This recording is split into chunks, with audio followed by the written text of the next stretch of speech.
오늘은 그리스도인의 음주에 대하여 말씀드리겠습니다. 오래전에 대학에서 강의할 때의 일입니다. 제가 예수님의 가나 혼인잔치 때 물로 포도주를 만든 기적에 대하여 말한 적이 있습니다.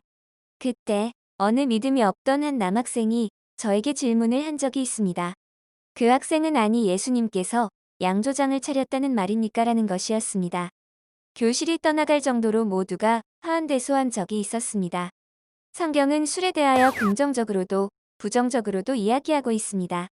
가령 전도서 10장 19절은 잔치는 희락을 위하여 베푸는 것이요 포도주는 생명을 기쁘게 하는 것이나 돈은 범사에 이용되느니라라고 말하면서 포도주를 긍정적으로 말하고 있습니다. 그러나 에베소서 5장 18절은 술 취하지 말라 이는 방탕한 것이니 오직 성령으로 충만함을 받으라라고 말하며 술 취함을 경고하고 있습니다. 예수님은 포도주를 만드시기도 하셨고 마태복음 11장 18절과 19절에 의하면 포도주를 마시기도 하였습니다. 성경은 포도주가 단순히 음료로 사용되었을 때 포도주를 긍정적으로 표현하고 있습니다. 그러나 포도주를 과음함으로써 발생하는 문제에 대하여 부정적으로 표현하고 있습니다. 즉 포도주를 마시는 것이 문제가 아니라 과음을 부정적으로 경고하고 있습니다. 디모데전서 5장 23절은 포도주가 건강치료에 이용되었음을 보여줍니다. 포도주가 약이 될 수도 있고 독이 될 수 있는 양면성을 보여줍니다.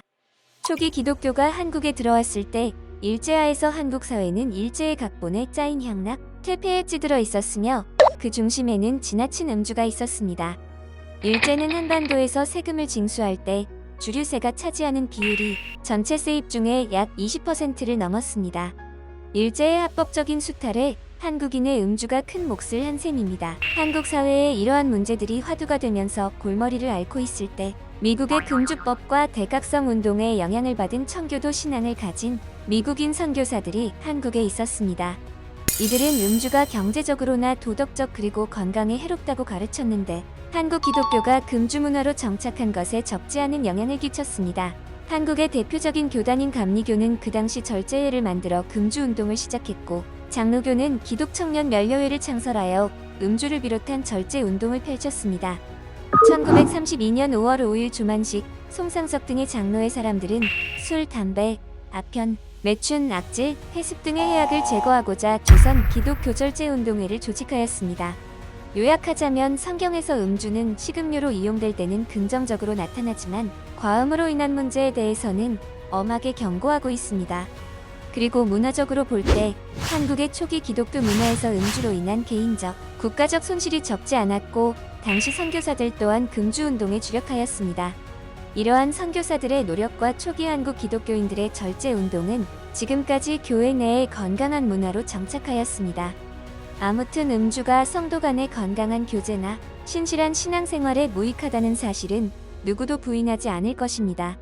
성경은 음주에 대하여 긍정과 부정이 동시에 언급된다고 하더라도 교회의 문화와 질서에 순종하는 태도로 음주를 삼가는 것이 바람직한 태도라고 생각합니다.